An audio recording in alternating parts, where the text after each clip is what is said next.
Hey guys, welcome back in my YouTube channel.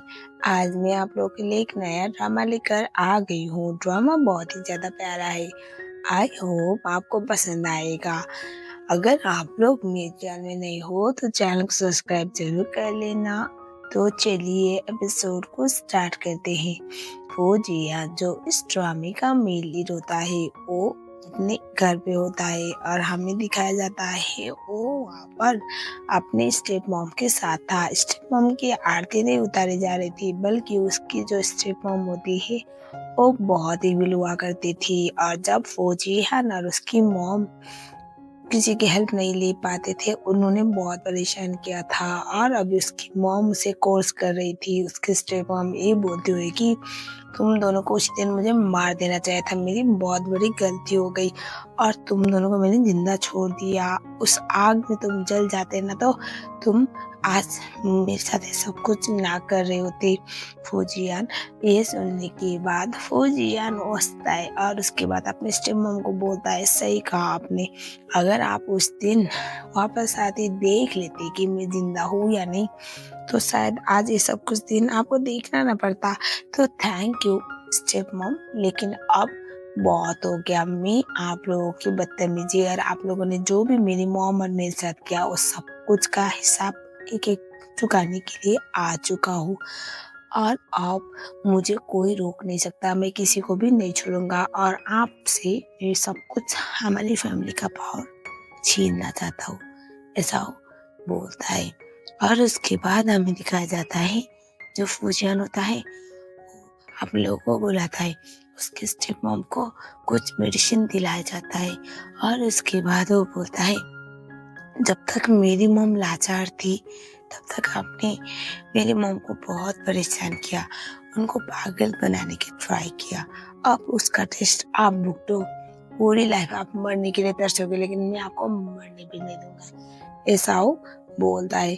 और उसके बाद आंटी जी हंसने लगती है, मतलब बेवकूफ़ी की तरह। और उसके बाद उसको वहाँ से लेके जाया जाता है और हम देखते हैं फौजियान मन में सोचता है, अब मैं उन सब से रिवेंज लूंगा, उन सबको बर्बाद करूंगा जिनकी वजह से मेरी पूरी लाइफ बर्बाद हुई है। एंड देन हम देखते हैं फौजियान जो होता है वो अपना माइंड थोड़ा सा बेटर करने के लिए बाहर की तरफ आया हुआ होता है।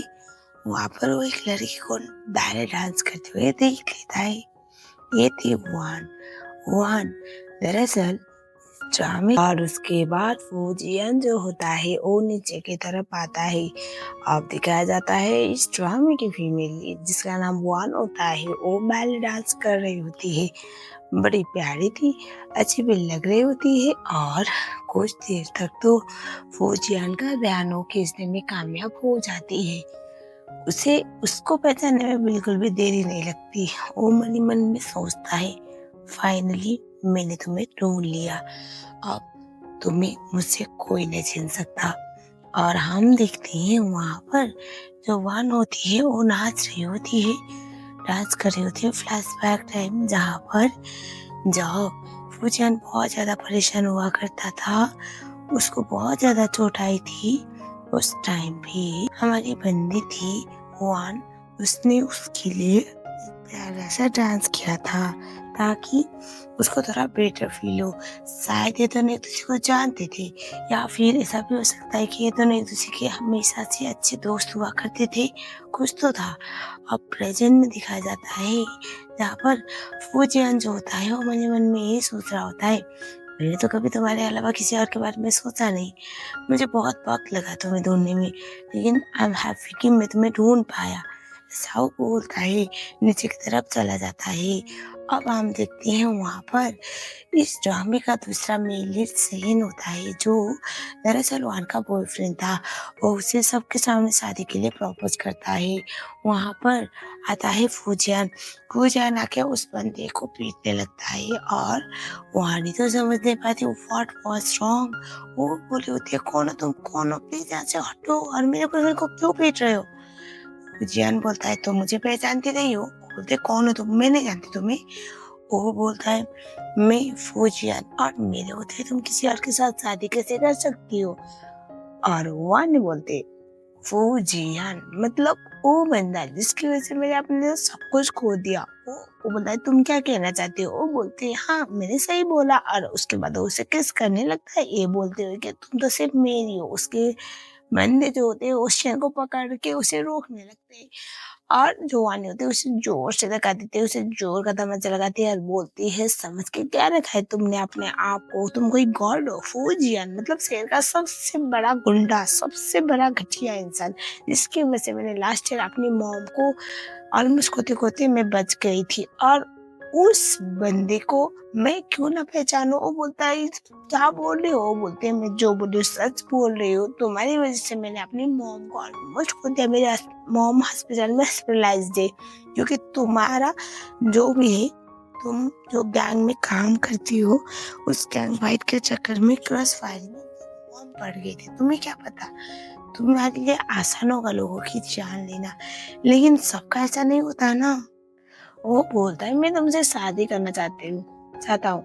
ये सुनने के बाद वो आने बोलती है पर मैं तुमसे कभी भी शादी नहीं करने वाली, मैं कभी भी नहीं। मेरे पास इतना फालतू का टाइम नहीं कि तुमसे शादी करके सब कुछ जाया करूँ। ऐसा बोल लेता है, बोल लेती है।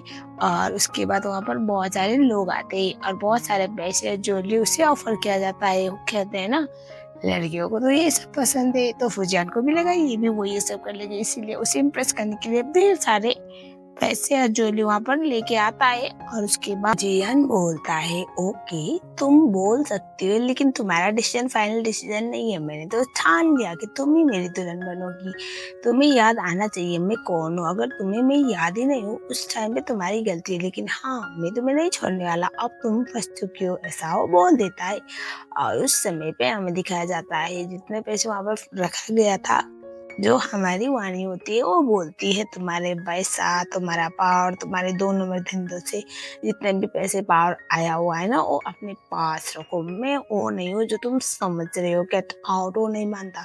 उसके बाद हमें दिखाया जाता है शीन जो होता है उसको वहीं पर रोका जाता है, और फौजिया जो होता है वो बोलता है टाइम लगा दोस्त थोड़ा, लेकिन हाँ मैं वापस आ गया।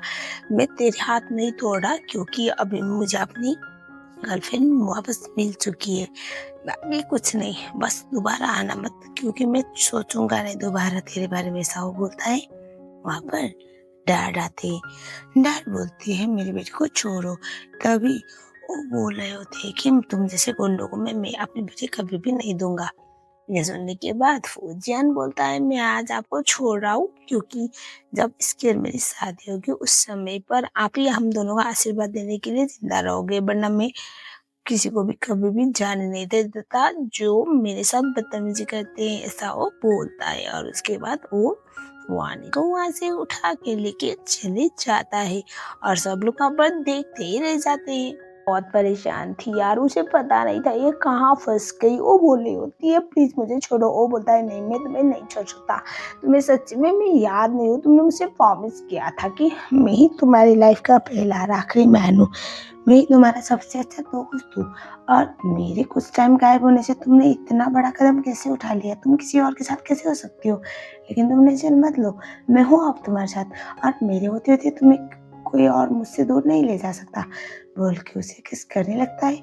वो तो शौक में उसे जोर का तमाचा लगाती है।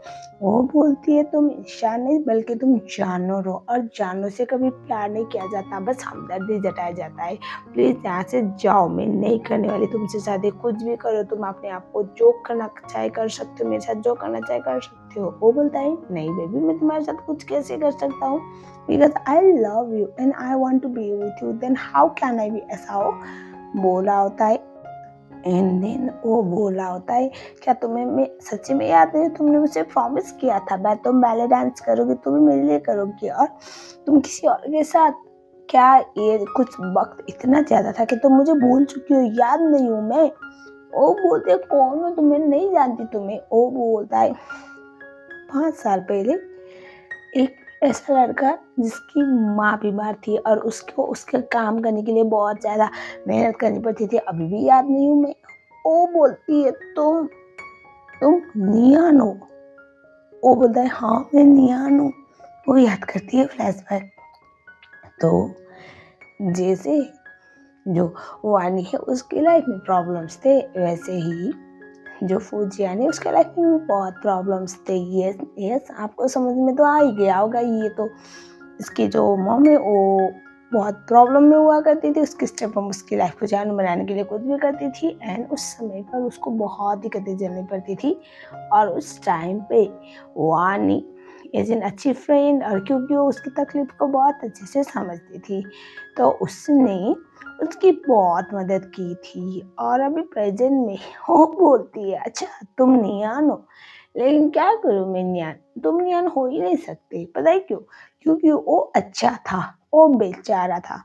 उसको अपनी मॉम को पालने के लिए, अपनी मॉम की मेडिकल बिल्स पे करने के लिए बहुत सारे काम करनी पड़ती थी। एटलीस्ट हराम की कमाई तो नहीं कमाता था। तुम कौन हो मैं नहीं जानती, तुम मेरे दोस्त हो ही नहीं सकते।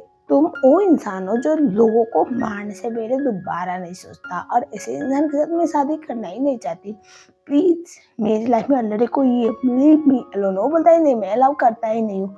ऐसा बोलते उसे फोर्सफुली किस करने लगता है, किस करने लगता है, छोड़ ही नहीं रहा होता है। वो अन्य उसे बोलते प्लीज लेट मी गो, वो नहीं सुनता। उसके बाद वो बोलती है ठीक है तुम मेरे साथ क्या करना चाहते हो कर लो, लेकिन एक बात याद रखना, दो चीज़ लाइफ में कभी भी फोर्सफुली नहीं होती। किसी से प्यार और शादी। तुम मुझसे फोर्सफुली शादी तो कर लोगे, लेकिन बाकी क्या क्या, क्योंकि मैं कभी तुमसे प्यार तो नहीं करने वाली। ऐसा वो बोल देती है। ये लाइन उसको बहुत ज़्यादा हिट करता है और उस टाइम पे वो बोलता है मैं तुम्हें 3 दिन का टाइम दे रहा हूँ, जाओ और सेन से अपने मन से ब्रेकअप करो। अगर कर पाई तो ठीक, वरना उसके बाद में क्या होगा वो बता नहीं सकता तुम्हें। ऐसा वो बोलता है। और तभी निया ओ हुआनी को ऐसा बोलता है तो वहानी बोलती है और मेरी भी जिदे या फिर बातें या अकड़ मान लो, मैं तुमसे शादी नहीं करने वाली। मैं उसी से शादी करूंगी जिससे मैं प्यार करती हूँ। रोक सकते हो तो रोक के दिखाओ। तुम जैसे घटिया इंसान मेरी लाइफ में कभी भी प्रायोरिटी नहीं रख सकता। ऐसा वो बोलती है। और वानी का फियांसे बहुत परेशान थे और उसका वेट कर रहे होते। वो घर पे वापस आती है, दोनों ही पूछते उसका हाल। तभी वो बोलते मैं तो ठीक हूँ, लेकिन वो इंसान इंसान नहीं बल्कि जानवर है। वो बोलते कि तुम क्या उसको सच्ची में जानती हो? ये सुनने के बाद वान बोलती है मेरी बदकिस्मती है, मुझे अफसोस है, उसकी जान मैंने किसी समय पे बचाई थी और मैं उसको जानती थी, लेकिन वो अब वो इंसान नहीं है। ऐसा वो बोलती है। और उसके बाद वो दोनों उसे शांत रहने के लिए बोलते हैं। उसके बाद दिखाया जाता है जो डैड होते हैं वो बोलते हैं इतना कुछ हो गया और हम अब इतना लेट नहीं कर सकते, तुम्हें ऐसे इनको बहुत जल्द शादी कर लेनी चाहिए। क्यों ना कल ही तुम दोनों शादी कर लो। इसके बाद सिंह बोलता है अच्छा आइडिया है, अगर हम दोनों शादी करेंगे उसके बाद हम लोग यहाँ से शिफ्ट हो जाएंगे और बाकी कोई प्रॉब्लम नहीं होगी। दोनों को आइडिया अच्छा लगता है। उसके बाद हम देखते हैं अब बेचारी वन ये सोच रही होती है कि शायद उसके लाइफ में कुछ नॉर्मल हो, मतलब फुजियन वाला मुसीबत उसके लाइफ से दूर चले जाए।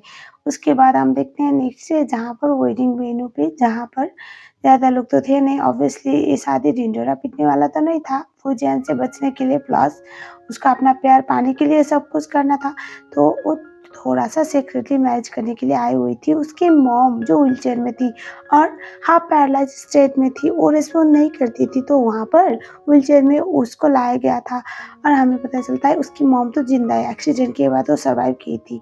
और लेकिन वो जिस हालत में थी वो तो देखने लायक था, मतलब कोई इमेजिन भी नहीं कर सकता था कि ऐसा कुछ हो सकता है। इन दिन वहाँ पर आने के बाद जो डैड होते वो बोलते ये देखो हमारी बच्ची आज दुल्हन बनी हुई है, तुम्हें तो कुछ होना चाहिए। और ये सुनने के बाद जो मोम होती है कंटिन्यूसली उनकी आंखों से आंसू ही आ रहे होते हैं, आंसू आ रहे होते हैं और देखने से ऐसा लग रहा था कुछ बात है। और तभी हमें दिखाया जाता है जो हुआन होती है वो मन ही मन में सोच रही होती है सब कुछ करके मैं अपने लोगों को प्रोटेक्ट करूंगी और फुजियान जैसे गुंडे से अपने फैमिली को दूर रखूंगी, मुझे इसमें बिल्कुल भी बुरा फील नहीं करना, मैं अपने मॉम के लिए सब कुछ कर रही हूँ। और उसके बाद हमें दिखाया जाता है वहाँ पर मैरिज स्टार्ट होती है और जैसे ही वहाँ पर पाउच लेने की बारी आती है उस समय पर वहाँ पर अचानक से बंदूक चलता है, मतलब गोली चलने का साउंड आता है। उसके बाद एंट्री लेता है फौजियान अपने लोगों के साथ। वहाँ पर आके वो सीधा सेम को बंदूक टांगता है और वो बोलता है मैंने बोला था ना मेरी उम्र से दूर रहे, तुझे समझ में नहीं आता, तूने अपने आप को समझ के क्या रखा है, तू इतना ज़्यादा लायक है कि तू मेरी उम्र से शादी करेगा, मेरी बीवी से। वो बोलता है तुम इंसान नहीं जानवर हो और ये तुमसे नहीं बल्कि मुझसे प्यार करती है, तो तुम हम दोनों को कभी भी अलग कर ही नहीं सकते। ये सुनने के बाद वो हँसता है और वो बोलता है मैं तुम दोनों को अलग कर सकता है या नहीं वो मेरी प्रॉब्लम है, लेकिन हाँ, जिसको अगर मैं अपना मानता हूँ तो उस टाइम पे मैं उसको किसी और के साथ शेयर नहीं करता। तुझे ये बात समझने में देरी लगी होगी लेकिन मुझे नहीं।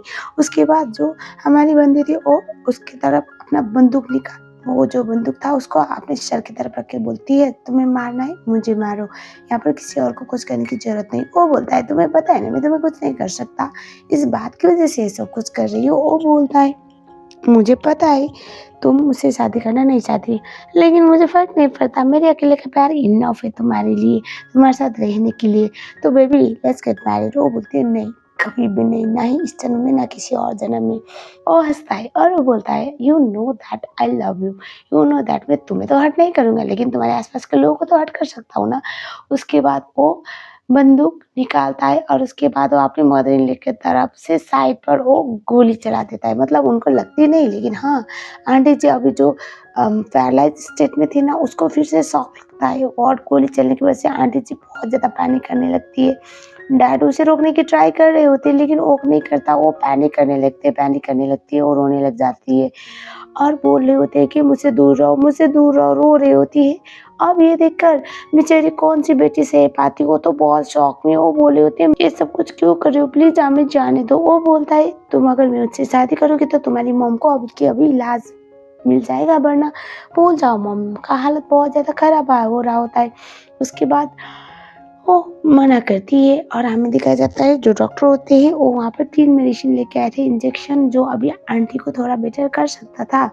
तो उसकी आँखों के सामने ही 2 तो तोड़ दिया जाता है और अब वो इतनी डर गई कि वो तीसरे थोड़े से पहले ही वो बोलती है ठीक है मैं तुमसे शादी करने के लिए तैयार हूँ, प्लीज़ मेरी मॉम को इंजेक्शन दे दो बोल के ज़ोर-ज़ोर से रोने लग जाती है। और उसके बाद वो फौजियन जो होता है उसके हाथ से वो रिंग वाला छीनती है और वो पहनती है और बोलती है ये देखो मैंने तुमसे शादी कर ली, प्लीज़ मेरी मॉम का इलाज करवा दो, मेरी मॉम का मेडिसिन दे दो बोल के बहुत ज़्यादा रोने लग जाती है। और इस तरह से ये उसकी बीवी बनने के लिए राज़ी हो जाती है। उसके बाद वो रिंग तो पहन लेती है और वहाँ पर जो फादर होते हैं वो आके बोलते हैं कि आप दोनों लीगली वेडिड हो। वो डर के मारे भाग जाते हैं। उसके बाद वो हमारी वॉन को अपने पास खींचता है और वो बोलता है आज के बाद कभी भी किसी और के बारे में मत सोचना क्योंकि तुम मेरी हो, या हमारी वाइफ, और फुजियान की वाइफ होने के हक से तुम्हारा फर्ज बनता है कि तुम किसी और के बारे में सोचो ही ना। ये बोलते हुए वो शेंग की तरफ देख रहा होता है। शेंग हार चुका था और हमें दिखाया जाता है जो मॉम होती है उनको ये बोला जाता है कि इनको प्राइवेट हॉस्पिटल में शिफ्ट कर दिया जाए। तभी जो वान होती है वो बोलती है क्या तुम मुझे कंट्रोल करने के लिए मेरी मॉम का इस्तेमाल करने वाले हो। वो बोलता है नहीं ऐसी कोई बात नहीं, मैं तो बस एक अच्छी सौनीला होने की फ़र्ज़ निभाने की ट्राई कर रहा हूँ, तुम हमेशा मुझे गलत नहीं समझ सकती, ठीक है ना बेबी, अब चले घर। ऐसा वो बोलता है और मॉम को वहाँ से ज़बरदस्ती लेके जाया जाता है और जो वान होती है उसको फुजियान के साथ घर पे जाना पड़ता है। घर पे जाने के बाद सारे लोग उसे ग्रीट कर रहे होते हैं और तभी हमें दिखाया जाता है जो फुजियान होता है वो बोलता है ये हमारा घर है, यहाँ पर सिर्फ तुम और मैं रहेंगे और ये ड्रेस पहन के आओ। वो मेरे मन में सोचती है अगर मैं इसकी बातों को मना करूँगी तो मेरे लिए दिक्कत हो जाएगी, मेरी मॉम इसके अंदर है तो कुछ दिनों तक मुझे इसकी बातें सुनने का ड्रामा करना पड़ेगा। वो बोलता है ये ड्रेस पहन के आओ और मेरे लिए वैसे ही बैले डांस करो जैसे तुम पहले किया करती थी। कुछ देर बाद वो ड्रेस पहन के आती है, बड़ी प्यारी लग रही थी और उसके बाद वो उससे ऐसे बोलता है कि क्या तुम्हें पता है बैले डांस क्या होता है। वो बोलता है मुझे ये नहीं पता बैले डांस क्या होता है, लेकिन हाँ तुम मेरे साथ रहोगी ना तो मैं सीख जाऊंगा और मुझे तुम्हें देखना है बस किसी भी कीमत पे, ऐसा वो बोलता है। उसके बाद वो डांस करने लगती है, बड़ा प्यारा डांस कर रही होती है और फुजियान जो होता है उसे देख रहा होता है। वो बहुत ज़्यादा ग्रेसफुली नाचने लगती है और उसके बाद वो उसे अपने पास खींचता है। वो बोलती है क्या कर रही हो, तभी वो बोलता है आज हमारा वेडिंग नाइट है और हम दोनों लीगली मैरिड है, तुम्हें क्या लगता है कि मैं क्या करने वाला हूँ तुम्हारे साथ और जो भी कर रहा हूँ इट्स वर्थ इट राइट। उसके बाद वो तो चुप हो जाती है, डर जाती है, उसे गोदी में उठा के और सोफे की तरफ लेके जाता है। वो बोलती है मैं तुम्हारे साथ यहाँ पर इसलिए हूँ क्योंकि तुमने ज़बरदस्ती मेरी मॉम को बंद करके रखा है। बताओ कहाँ पर है मेरी मॉम, मेरे पापा कहाँ पर है, शिन कहाँ पर है? वो बोलता है ससुर जी और सासू माँ ठीक हालत में है, क्योंकि तुम्हारे माँ बाप है ना तो मेरा फर्ज बनता है अच्छे दामाद होने की हक से उनका ख्याल रखो। लेकिन ना शिन का पता नहीं, अब तो मैंने छोड़ दिया, लेकिन अगर वो दोबारा अपनी ओवर स्मार्टनेस दिखाने के लिए आ जाएगा ना तो बता नहीं सकता मैं उसके साथ क्या करूँगा, ठीक है ना बेबी? ऐसा हो बोलता है। और तभी हमें दिखाया जाता है जो वन होती है वो बोलती है मैं तुम्हारे साथ रह सकती हूँ लेकिन तुम्हारी बीवी बन के कभी भी नहीं। वो हंसता है और वो बोलता है एक्चुअली ऐसी कोई बात नहीं, मैं तो तुम्हारे साथ अच्छे मोमेंट क्रिएट करना चाहता था और तुम मुझे ब्लेम करते हो ना तुम्हारी मॉम के एक्सीडेंट के लिए, और मैं तुम्हारे लिए एक सरप्राइज लेके आया हुआ होता है। वहाँ पर कुछ लोग लेके आते हैं फूयान को। फूयान दरअसल उसी का कज़न ब्रदर हुआ करता था, अभी भी है ही।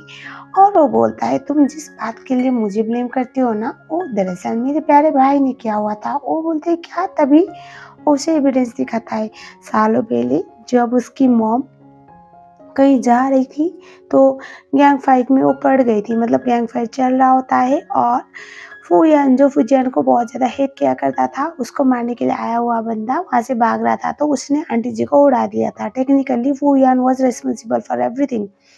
फूजियान बोलता है मैं तुम्हारी आँखों में अपने लिए नफ़रत कभी देख नहीं सकता बेबी, टेंशन मत लो, मैं इतना भी बुरा नहीं जितना तुम समझ रही हो। और अब तो तुम मुझे अपनी मॉम की हालत के लिए ज़िम्मेदार नहीं ठहराओगी ना, तुम्हें जो करना है इसके साथ कर सकती हो, बोल के चाकू देता है। और वो बोलता है जाओ अपनी मॉम के लिए रिवेंज ले लो, डोंट वरी मैं हैंडल कर लूँगा। उसके बाद हमें दिखाया जाता है जो फूजियान होता है वो देख रहा होता है और वहान चाकू पकड़ती है और फूयान की तरफ जाती है। ये बोलती है कि तुमने मेरी मॉम के साथ ऐसा कुछ किया, तुम्हारे दिल में थोड़ी-सी भी दया नहीं है? जब मेरी मॉम जीवन और मौत अटक रही थी तो उस टाइम पे बच जाती तो शायद आज मेरी मॉम का ये हाल ना होता।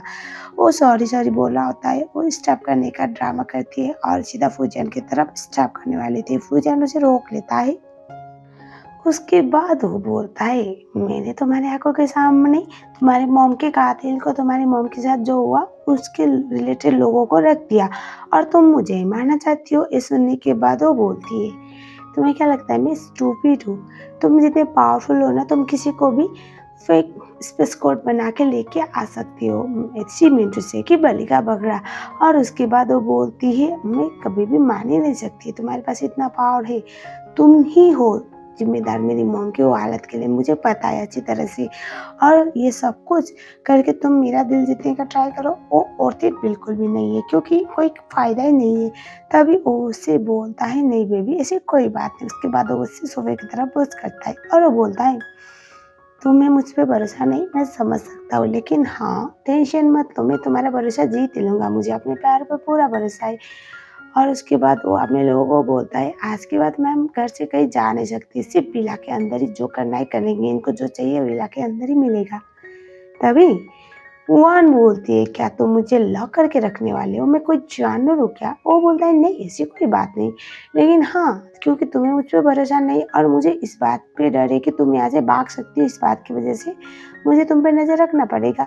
ये सुनने के बाद वो हंसती है और बोलती है तुम अपना प्यार इस तरह से इज़हार करोगे? वो बोलता है नहीं मेरा प्यार करने का तरीका अलग है, तुम्हारा काम बस इतना है कि तुम्हें मुझसे प्यार करना है, मेरा ख्याल रखना है, मेरी अच्छी बीवी बनो, दैट्स इट। तुम्हें दुनिया में कुछ करने की ज़रूरत है ही नहीं, तुम्हें सपनों की तुम्हें मैं राजकुमारी रानी बना के रखूँगा, ऐसा वो बोलता है।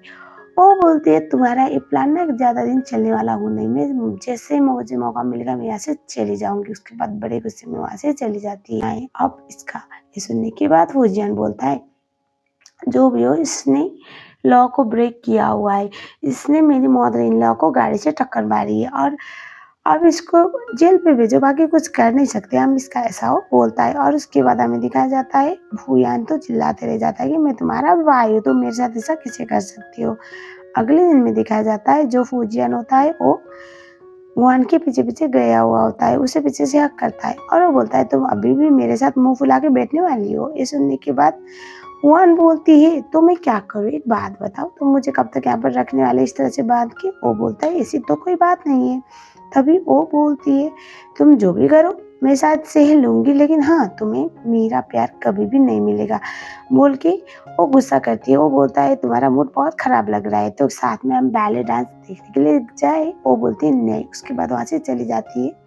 असिस्टेंट आता है, दोनों में जो भी लड़ाइयाँ चल रही थी वो तो देख ही रहा था। वो उसे आइडिया देता है कि मैडम का दिल जीतने के लिए आपको उनके लिए कुछ ऐसा करना पड़ेगा जो उन्हें पसंद है। आप दोनों क्यों ना डिनर डेट पे जाओ, कोई रोमांटिक सा कैंडल लाइट डिनर पे, ताकि वहाँ पर अच्छा माहौल बने और आप दोनों की जो भी मिसअंडरस्टैंडिंग है वो क्लियर हो और आपका जो प्यार है उनको दिखने लगे।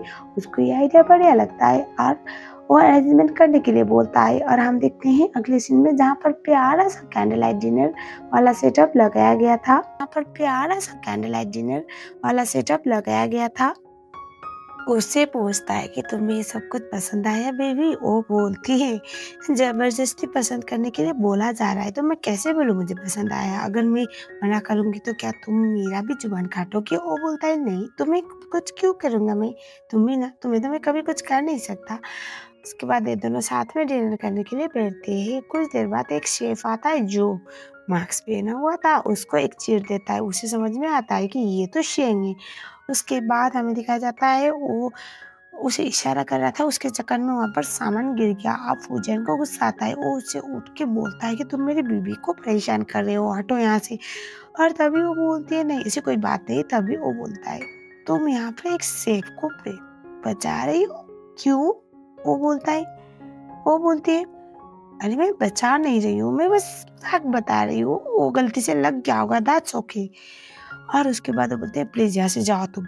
उस टाइम पे वो बोलता है नहीं, मुझे ये चीज अजीब लगा, तुम देख के काफी फैमिलियर लग रहे हो, अपनी शक्ल दिखाओ। आप तो डर गई कि कहीं शेंग को देख ले, तो गई ना। इस बात की वजह से वो वहां पर जानबूझ के गर्म पानी में हाथ डालती है और चिल्लाने लगती है तुमने ये गर्म पानी यहाँ पर रखा क्यों है, मेरा हाथ जल गया। और उसका ध्यान खींचती है। उसके बाद उसे वहां से जाने के लिए बोलती है। और जैसे वो वहां से चला गया शेंग, उसके बाद जो हमारी वान होती है वो बोलती है कि मेरा मूड खराब हो चुका है यहाँ पर डिनर डेट के बहाने से, तुम बस अपना रवैया दिखाने के लिए आप लाए हो ना मुझे। गुस्से में वहां से चली जाती है। फूजियन सोचता है ये यहाँ पर गुस्सा क्यों कर रही है, मैं तो बस इसके साथ ऐसा टाइम स्पेंड करना चाहता था। एक दिन हम देखते हैं उसके बाद जो फूजियन होता है वो देख रहा होता है वान कहीं गई, उसके पीछे पीछे जाता है और हमें दिखाया जाता है वान और शेंग मिलते हैं। शेंग उससे बोलता है ये लो मेडिसिन, तुम वो खाओ या फिर उसे खिलाओ, उसके बाद जैसे तुम हॉस्पिटलाइज हो जाओगे उसके बाद हमारे लिए अच्छा आइडिया होगा कि मैं तुम्हें वहाँ से निकाल दूंगा और उसके बाद हम शहर छोड़ जाएंगे। वो बोलते हैं मेरी मॉम और डैड का क्या? वो बोलता है डोंट वरी, मैं वो भी अरेंज कर लूंगा, मैं इसके साथ तुम्हें ज्यादा दिन रहने नहीं दूंगा, टेंशन मत लो।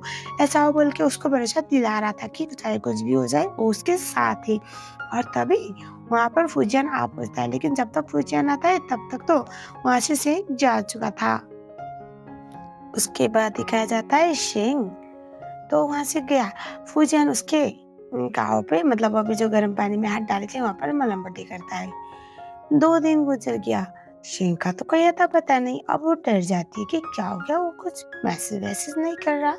वो मेरे से भी पूछती है कि कोई इन्फॉर्मेशन आया हो, लेकिन वो तो आया ही नहीं। अब वो थोड़ा सा टेंशन में होती है। इन दिन हम देखते हैं जो डिनर कर रहे होते हैं दोनों बहुत ज्यादा अपसेट थी। वो तो फूजियान को मुंह फुला के देख रही थी, वैसे देख रही थी कि जिससे अभी कच्चा चबा जाएगी। वो उसे अच्छा अच्छा खाना ऑफर कर रहा था लेकिन मान नहीं रही होती है। वो बोलता है तुम्हारा मूड बहुत ज़्यादा खराब लग रहा है, बताओ तुम्हारा मूड सही करने के लिए मैं क्या कर सकता हूँ। वो बोलती मुझे आज़ाद करोगे ना, उसके बाद ऑटोमेटिक मेरा मूड सही हो जाएगा। वो बोलता है जो किसी के लिए ऑलरेडी बना हुआ होता है उस टाइम पे उसका आज़ाद करने की क्या ज़रूरत है, और तुम सिर्फ मेरी हो, उस टाइम पे मैं तुम्हें आज़ाद करके कहाँ ही जाने दूंगा।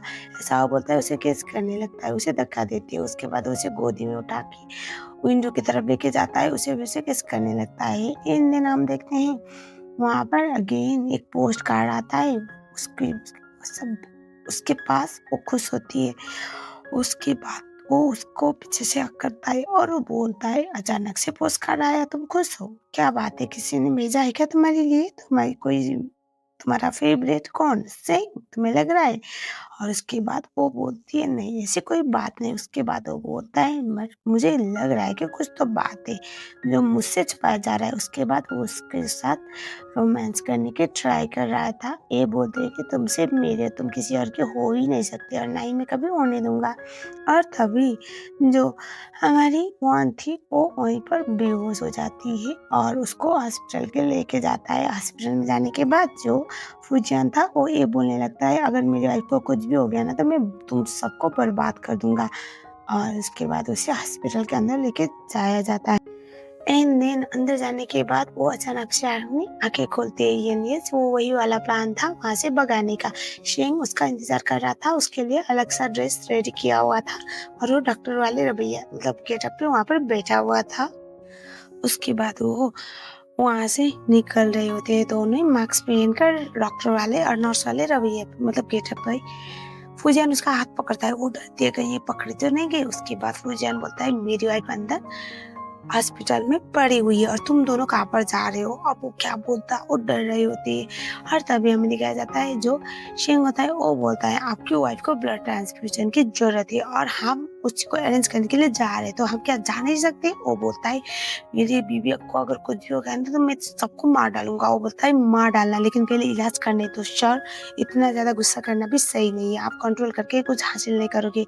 उसके बाद उसे वहां से जाने देता है और उसके बाद ये दोनों वहां से निकल लेते हैं। फूजियन तो बहुत परेशान था, बहुत ज्यादा टेंशन में था, वो समझ नहीं पा रहा था क्या करना है। एंड गेस व्हाट, समझ में आ गया उसे रियलिटी जब उसका असिस्टेंट आके उसे सारा सच बता देता है। पैरेलली जहाँ पर जो वान होती है, वान सिंह और उसकी फैमिली वहां से जा रहे होते हैं। वान को आज लग रहा था कि शायद उसे आजादी मिल गई, उसे थोड़ी पता था ये आजादी बस कुछ पल की है और शायद आज ये आजादी शेन की जान या फिर उसकी आधी लाइफ तो लेने वाली है। उसके बाद बोट जा रहा होता है, अचानक से बोट जाना बंद करता है, वापस लाया जाता है। उसके बाद इमरजेंसी डिक्लेयर किया जाता है और उसके बाद फूजियन सीधा आता है वान के पास, वान को पकड़ता है। वान बोलती है कि तुम ऐसा कुछ नहीं कर सकते, तुम इनोसेंट लोगों को मार नहीं सकते। उसके बाद वो हंसता है और बोलता है मैं इनोसेंट लोगों को नहीं मार सकता लेकिन अगर तुम मुझे धोखा देने की ट्राई करती हो तो मैं बहुत कुछ कर सकता हूँ।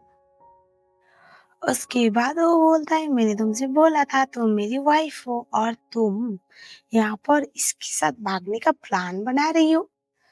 शेंग को देखते हुए बोलता है तुझे तो मैंने बोला था मेरी बीवी से दूर रहे, तुझे समझ में नहीं आता ना।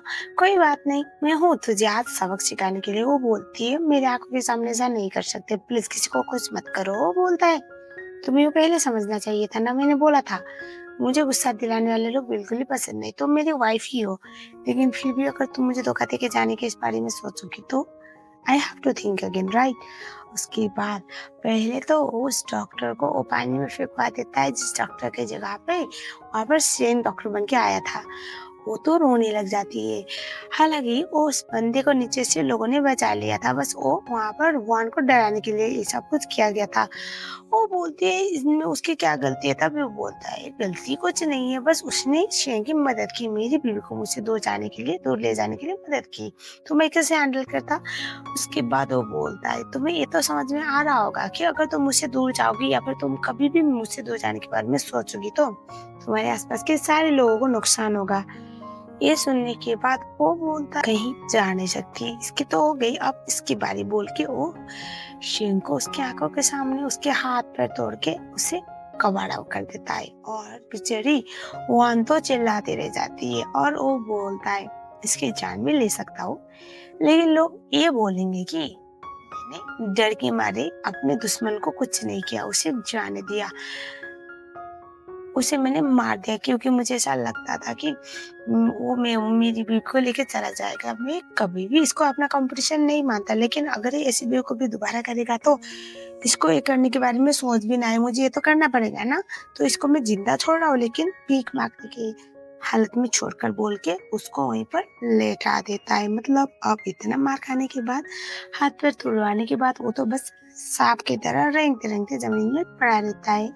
इन दिन हम देखते हैं जो हमारी वो थी वो तो बहुत बड़े शौक में आ जाती और उसके बाद अब शेंग तो लड़खड़ाता ही रह गया और वो बोलता है सासू मॉम को वापस हॉस्पिटल पे लेके जाओ और उसके बाद वो वॉन को गोदी में उठा के घर पे लेके चला जाता है। वो उसे बोल रही होती है कि मैं तुमसे सबसे ज्यादा नफरत करती हूँ। वो बोलता है मुझे पता है लेकिन मैं तुमसे सबसे ज्यादा प्यार करता हूँ और इतना ही इनफ है तुम्हें मेरे साथ रखने के लिए। उसके बाद वो अंदर लेके जाता है और वो बोलता है बेबी तुम समझ चुकी हो, अगर दोबारा तुम यहाँ से भागने की ट्राई करोगी ना तुम्हारे साथ क्या होगा।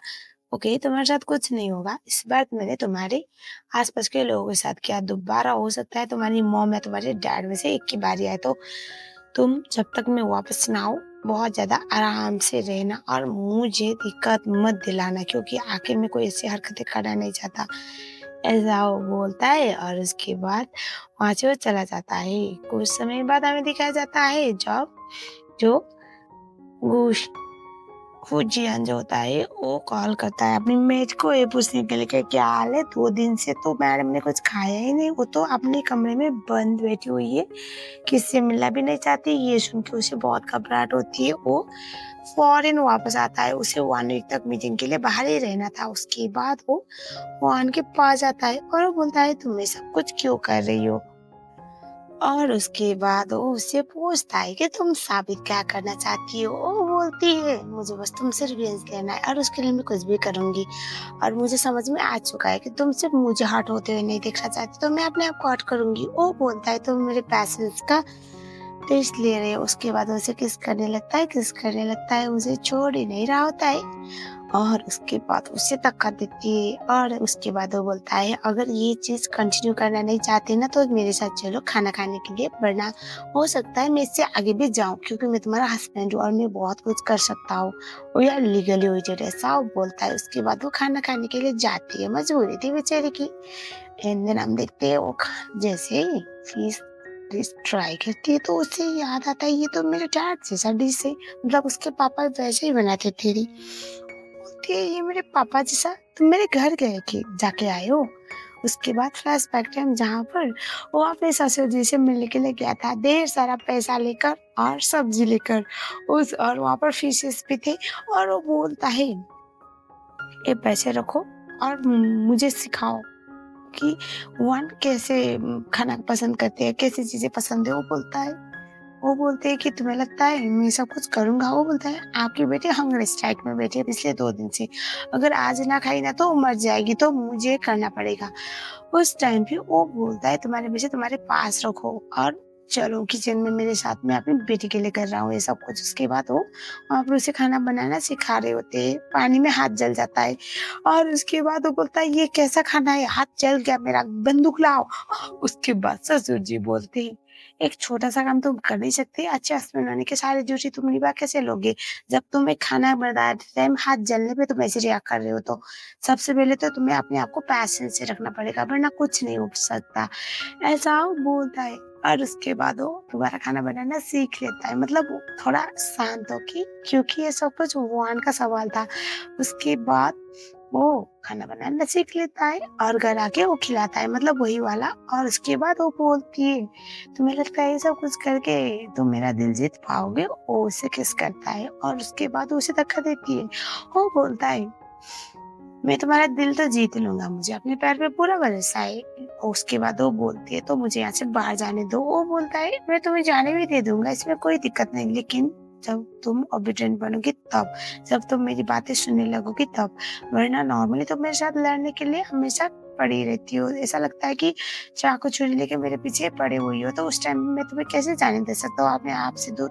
साव बोलता है वो सोचती है मुझे अपने पापा से मिलना है और इसकी बातें सुनने का ड्रामा तो मुझे करना ही पड़ेगा। अरे फौजियन उसे लेके गया था हॉस्पिटल को और उसे एक रिंग देता है और वो बोलता है इसको पहनो। वो मना करती है, वो बोलता है तुम्हें पहनना पड़ेगा, तुम्हें अपनी मॉम से मिलना है, तुम्हें अपने डैड से मिलना है ना, और तुम अपना बैलेंस कोर्स कंटिन्यू करना चाहती हो और मुझे उसमें कोई एतराज नहीं, लेकिन इसको पहन के क्योंकि इस पे जीपीएस ट्रैक करे और कभी भी तुम यहाँ से जाने के बारे में सोचोगे तो मुझे तुम्हें ढूंढने में इजी होगा। उसके बाद वो पहन लेती है और वो अपने बैले डांस के सीखने के लिए भी चली जाती है और वहाँ पर जाने के बाद दिखाया जाता है जो वन होती है उसको उसके दोस्त बिल्कुल भी लाइक नहीं करते थे क्योंकि उसको उन दोनों को चांस नहीं मिला और वो जलती रहती थी। और इस बार तो क्योंकि वो फुजियान की बीवी थी, इस बात की वजह से वहाँ पर उसको सबसे बड़ा प्रायोरिटी मिला था, मतलब होता है ना, सब लोगों ने उसे प्रायोरिटाइज़ किया हुआ था। वो दोनों लड़की उससे बहुत इरिटेट होती थी, बहुत ज़्यादा परेशान होती थी। एंड देन वहाँ पर लड़ाई हो जाती है। एंड देन वहाँ पर जब तक फूजन आता है, वो फूजन जो होता है वो उन दोनों लड़कियों को माफ़ी माँगने के लिए बोल रहा होता है अपने बीवी से, लेकिन वो नहीं बोलती कि मुझे इन दोनों से कोई एतराज़ नहीं। वहाँ से वो चली जाती है, उसके बीच-बीच हो जाता है और उसके बाद वो बोलता है, "क्या हुआ? तुम क्यों गुस्से में हो?" वो बोलती है, तुम्हारा खौफ, तुम्हारा डर ही सबके लिए खतरनाक चीज़ है ना। लोग यहाँ पर मुझे इस बात की वजह से जानते हैं क्योंकि मैं तुम्हारी बीवी हूँ, बाकी कुछ नहीं। कितना गंदा है ना ये सब कुछ। मुझे नफ़रत है तुमसे, अपने आप से, तुम्हारी बीवी होने से, ऐसा वो बोलती है। एंड देन वो उसे हक करता है और उसके बाद वो बोलता है, तुम टेंशन मत लो, सब कुछ सही हो जाएगा। तुम्हें मॉम से मिलना है ना, चलो तुम्हारी मॉम के साथ। उसके बाद वो उसे मॉम से मिलने के लिए लेके चला जाता है, जहाँ पर उसकी मॉम अभी थोड़ा-थोड़ा करके चलने लगी थी। उसके बाद वो तो बहुत खुश थी और तभी हमें दिखाया जाता है वो अपनी मॉम डैड से मिलती है। वो तो इतनी खुश थी, तभी वहाँ पर फूजान भी आता है। मॉम बोलती है, तुम्हें यहाँ पर हर दिन आने की कोई ज़रूरत है नहीं। वो बोलती है, क्या? तभी वो बोलता है, मैं बाहर डॉक्टर से बात करता हूँ, आप लोग बात करो। वहाँ से चला जाता है। मॉम बोलती है, हाँ, ये हर दिन आता रहता है ना, इसलिए मैं बता रही थी कि हर दिन आने की ज़रूरत नहीं है। वो बोलती है, क्या मॉम, आप क्या बोल रहे हो? फूजान यहाँ पर आता था। वो बोलती है, हाँ, अब हम ऐसे करना तो नहीं चाहते, लेकिन ये सच है। उसने अच्छी खासी सर्विस दी हमें और पता नहीं तुमसे शादी की और तुमसे बदला लेने के लिए या फिर तुम्हें कंट्रोल करने के लिए उसने हमारे साथ ये सब कुछ किया, लेकिन उसने बेस्ट डॉक्टर को अरेंज किया, जिस बात की वजह से अभी मैं नॉर्मल हूँ और मुझे थोड़ी-सी तो उम्मीद आ रही है कि अभी मैं नॉर्मल हो सकती हूँ। वो तो शॉक में आती है, वो मने-मने सोचती है, क्या ये ऐसा है क्या? एंड देन वो बोलते, क्या आप सब लोग सच बोल रहे हो? वो बोलते, हाँ बेटा, लेकिन तुम टेंशन मत लो, ये सब कुछ तुम्हें झेलने की कोई ज़रूरत है नहीं। और तभी वो बोलते, मुझे बाहर बात करनी है उससे। वो बाहर जाती है और तभी वो बोलता है, हो गई माँ-बाप से बात, अब घर चले बेबी। वो बोलती है, तुम हो कौन? तुम क्या साबित करना चाहती हो? वो बोलता है, कुछ नहीं। उसके बाद उसे अपने पास खींचता है और वो बोलता है, मुझे लगा था सच जानने के बाद, ये जानने के बाद कि मैं यहाँ पर तो अच्छा दामाद होने के सारे फर्ज निभा रहा हूँ, भले ही तुम्हारे साथ बदतमीजी कर रहा हूँ, थोड़ा-सा तुम्हें परेशान कर रहा हूँ, तुम मुझे प्रेज़ करोगे, लेकिन यहाँ पर तो नहीं। वो उससे बोलती है, हटो, बेशर्मी की भी हद होती है, तुम कहीं भी शुरू होते हो। उसको किस करता है और वो बोलता है, एक्चुअली क्या है ना बेबी, जब भी मैं तुम्हें देखता हूँ अपने आप को कंट्रोल नहीं कर पाता और मैं ये नहीं देख पाता कि जगह कौन-सी है और कौन-सा सही जगह, कौन-सा गलत है। बस मुझे ये पता है कि मुझे तुम्हारे साथ रोमांस करना है, किस करना है, बोल के किस करता है। वो उसे लात मार के वहाँ से चली जाती है। वो हँसने लगता है। एंड देन लेट नाइट हो चुका था, फूजन आए ही नहीं। वो सोच रहे होते हैं, अक्सर तो आ जाता है, अभी क्यों नहीं आया? बाद में सोचती है, अरे मुझे क्या, मैं क्यों टेंशन ले रही हूँ। उसके बाद वो सोने की ट्राई करती है, नींद नहीं आती। हॉल रूम में आती है, वो वहाँ पर देखती है फूजियान तो सोफे पे पड़ा हुआ था। वो आके बोलती है, फूजियान उठो। तभी वो चेक करती है तो उसे पता चलता है इसे तो बहुत फीवर है। वो बड़बड़ा रहा था, उसका नाम लेते अब वो समझ नहीं पाती क्या चल रहा है। उसके बाद हमें दिखाया जाता है, वो वहाँ पर डॉक्टर को बुलाते हैं। डॉक्टर के आने के बाद उसको मेडिसिन दिया जाता है। उसको निमोनिया हो गया था लेट नाइट तक पानी में भीगने की वजह से। उसके बाद डॉक्टर वहाँ से चली जाती है। वो तो बस वन-वन बोले जा रहा होता है और बोले जा रहा होता है कि प्लीज़ मुझे छोड़ के मत जाओ। वो बोलती है, चल क्या रहा है? असिस्टेंट बोलता है, बॉस की मॉम जब वो 4 साल के थे तब उनकी डेथ हुई थी और उस टाइम की वज़ह से जब उनकी मॉम की डेथ एनिवर्सरी होती था, वो पूरी रात वहीं पर जग के रहते हैं और वहाँ पर अपनी मॉम को सपोर्ट करने के लिए बैठते हैं और उन्हें ऐसा लगता है कि वहाँ पर रहेंगे तो उनकी मॉम को अच्छा लगेगा। और एजेंट का तो बोलते हैं कि पागल है क्या ये इंसान, पूरी रात पानी में कौन भीगता है? वो बोलता है, बॉस ऐसे ही है, भले ही वो आपके साथ बहुत सारी गलत चीज़ कर रहे हैं लेकिन वो पूरे नहीं है। उनको नहीं आता अपना एक्सप्रेशन, अपनी फीलिंग को एक्सप्रेस करना। उनको ऐसा लगता है कि चीज़ों को कंट्रोल करने से वो प्यार मिल जाता है। बस इतने बुरे नहीं। वो बोलती है, बुरे नहीं तो उस दिन उस सेब से उस डॉक्टर को फेंका था। वो बोलता है, वो फेंका नहीं था, वो बचा लिया था हम लोगों ने। बॉस की कुछ ऐसी सिचुएशन है जिसकी वजह से उनको सब कुछ प्रिटेंड करना पड़ता है, लेकिन आज तक उन्होंने कभी भी कोई भी इनोसेंट लोगों को मारा नहीं है। वो बोलती है अच्छा, उसके बाद वो उसे बोलते मैम हो पाए तो बॉस को अगर आप ऐसे नहीं कर सकते तो उनको तकलीफ भी मत दो। उसके बाद हमें दिखाया जाता है वो वहाँ पर वन वन बोल रहा होता है, उसका हाथ पकड़ता है और हमें दिखाया जाता है उसके बाद जो हमारी बंदी थी वो सोच रही होती कि क्या मुझे इसको एक बार चांस देना चाहिए, समझ ही नहीं पा रहे थे। नेक्स्ट डे वो अपने किचन हेल्पर को बुलाते हुए नीचे की तरफ आ रहा था, वहाँ पर तो वन वन होती है। वन वन को देखकर बोलता है तुम इतनी सुबह को यहाँ पर? वो बोलती है तुम्हें फीवर था ना तो मैं तुम्हारे लिए काढ़ा बना रही थी, कैसे हो अभी? उसके बाद वो खाने लगता है और वो बोलते है रुको, और उसके बाद वो कैंडी निकालती है और वो बोलती है बहुत कड़वा होगा ना, ये मिक्स करो अच्छा लगेगा। उसके बाद वो मिक्स करता है, सच में अच्छा था, नॉट बैड, उसे अच्छा लगता है। वो बोलता है तुम्हें पता है जब से मेरी मॉम की मौत हुई है उसके बाद तो कभी किसी ने मेरे ऊपर प्यार दिखाया नहीं, मुझे नहीं पता अपनापन और प्यार कैसा होता है, थैंक यू।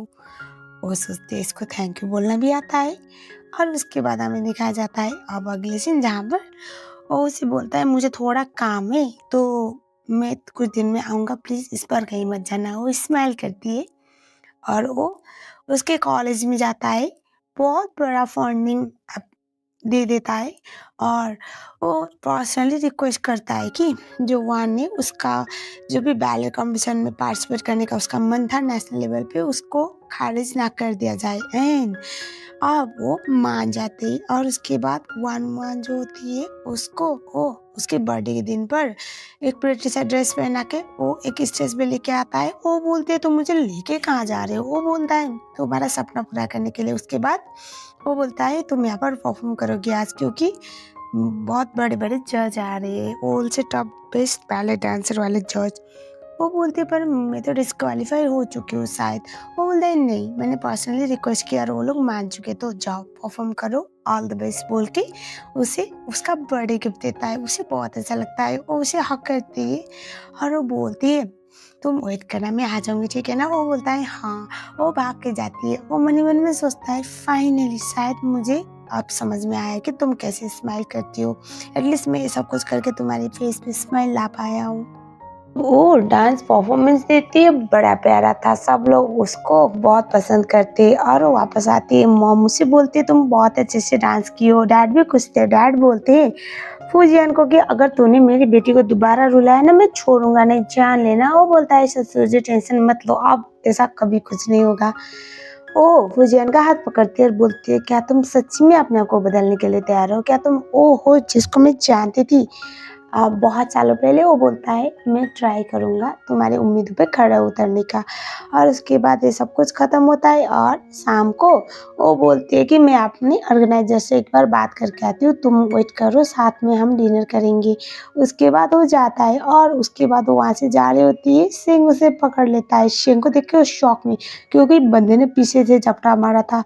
एंड देन हमें दिखाया जाता है जो शिंग होता है वो बोलता है चलो मेरे साथ। वो मना करती है, बोलती है देखो मुझे पता है तुम्हारे साथ बहुत गलत हुआ है, लेकिन मैं उसके साथ शादी कर चुकी हूँ और ये सब कुछ मैं ख़त्म करना नहीं चाहती, कुछ भी हो मैंने उसके साथ मैरिज की है। वो बोलता है अच्छा तुम्हारे लिए मैरिज इतना मायने रखता है?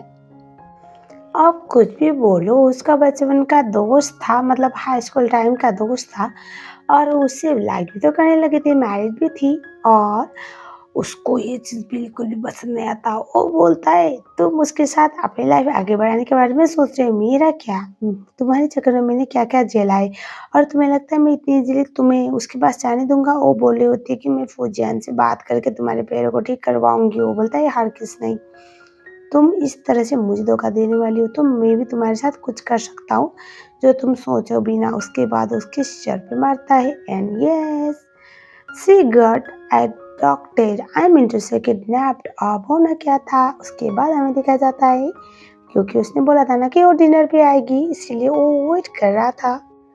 एंड देन दिखाया जाता है वो थोड़ी देर तक तो वेट करता है क्या, बाद में वो पता लगाने की ट्राई करता है। उसे पता लग जाता है कि उसके साथ कुछ हुआ है और अचानक से कॉल आता है ऑब्वियसली कॉल पे तो बात होनी ही थी और कॉल पे शिंग उसे बोलता है, अगर अपनी बीवी को जिंदा देखना चाहते हो तो आ जाओ। वो बोलता है, अगर मेरी बीवी को कुछ भी हो गया ना, मैं तुझे जिंदा दफना दूंगा। वो बोलता है, अभी हीरो वाली डायलॉग मत मारो, तो हीरो नहीं बल्कि विलेन है, तो आ जाना। उसके बाद हमें दिखाया जाता है वो वहाँ उस जगह पे जाता है जहाँ पर उसने बुलाया हुआ था। बेचारी वो तो बहुत ज़्यादा खराब हालत में थी और तभी हमें दिखाया जाता है वो बोलता है, तुम दोनों की वजह से मेरी पूरी लाइफ बर्बाद हो गई और आज मैं तुम दोनों को ही मार डालूंगा। वो हंसता है और तभी हमें दिखाया जाता है जो हमारा पूजन होता है वो बोलता है, तुम्हारे साथ जो भी हुआ है उसमें मैं जिम्मेदार हूँ, मेरी वाइफ नहीं, तो मेरी वाइफ को जाने दो, तुम्हें जो करना है मेरे साथ कर सकते हो। वो मना करता है और तभी हमारी बंदी भी बोल रही होती है कि इसके साथ कुछ मत करो, जो करना है मेरे साथ करो, प्लीज़ मेरे हस्बैंड को जाने दो। दोनों जिस तरह से प्यार दिखा रहे थे, अब तो शिंग कैसे बर्दाश्त करता। और वहाँ पर टारगेट सेट हो चुका था। आई मीन टू से टारगेट सेट मीन्स वहाँ पर हुआ ये था ना, वो पुलिस वालों को लेके आया हुआ था, तो जैसे तैसे करके उसे बचा लेता है और शिंग को ऑन द स्पॉट गोली चला के मारा जाता है पुलिस वालों से। और बाद में हमें दिखाया जाता है वो ना बहुत ज़्यादा डर जाती है और तभी हमें दिखाया जाता है जो हमारा फूजियान होता है वो बोलता है, मैंने बहुत सारी गलतियाँ की है लेकिन मैंने आज तक किसी को मारा नहीं है और तुम टेंशन मत लो, मैं अपने आप को सरेंडर करवा चुका हूँ, क्या तुम मेरा इंतज़ार करोगे जब तक मैं वापस ना आऊँ? वो बोलती है हाँ।